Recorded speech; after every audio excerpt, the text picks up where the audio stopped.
heard number 9 in D minor, number 9 from Opus 8, and that was a oboe concerto played by John Digny, who is a member of the Bournemouth Sinfonietta.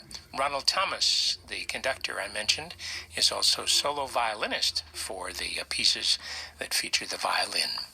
Just about 15 minutes after 12, the following is a test of the emergency alert system here at WETA.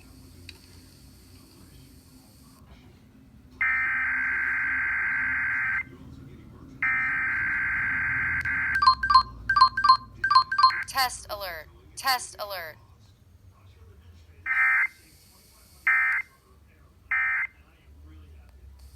The preceding was a test of the emergency alert system. Again, it was just a test. This is WETA, and we serve the greater Washington area.